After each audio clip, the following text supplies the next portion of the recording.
Hey everybody, this is Vince Miller. Thank you so much for joining me for our devotional. Today we're in Acts chapter 20. I'm going to be reading verse 24. Paul says this, "But I do not account my life of any value, nor as precious to myself, if only I may finish my course and the ministry that I've received from the Lord Jesus to testify to the gospel of the grace of God." You know, this verse is one of the most significant verses in this chapter, if not one of the top 5 of the entire book.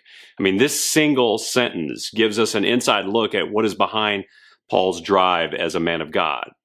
3 hidden beliefs that are actually fueling all of his motivation. The first belief is that the intrinsic value of his life is not something to be held in high regard. And I believe Paul says this because of what he had seen at the beginning of his Christian life, which was the resurrected Jesus. Remember, when we began reading the book of Acts, we said that the central message of Acts is the resurrection. The resurrection is where this letter began. It's what instigated the change of Paul.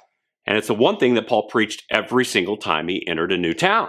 And we see here that he actually believes it. He believes in the resurrection so much that his life has less value to him. He understands that the resurrection is not just something that will happen to Jesus, but something that will happen to him.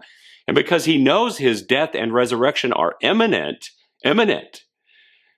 his present life has less or decreasing value to him other than being a vehicle to actually speed the advancement of the message of the resurrection itself, right? The second belief that's fueling Paul's motivation is his unique calling, the one that God gave him. You see, he is resolute in the conviction that God has called him to be a minister of the gospel to the Gentiles, which will persuade some of the Jews.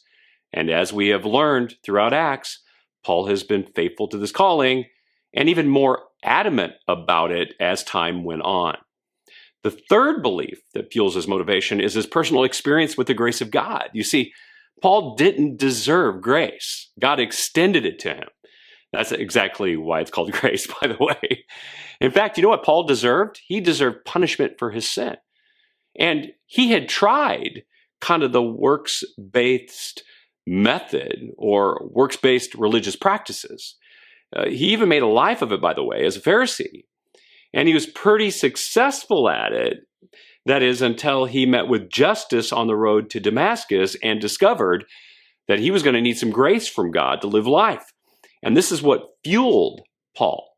Not his good works or his lack of good works, but the grace that gave way to a life of rich obedience. So, what do we learn? 3 actions that drive successful men. Number 1, they fix their eyes on Jesus. Number 2, they live out their specific calling. And number 3, they receive his grace. And then they do it day after day after day after day after day until they can look back and say, I have run the race. I have finished the course. Press on, brothers. I'll see you right back here again tomorrow.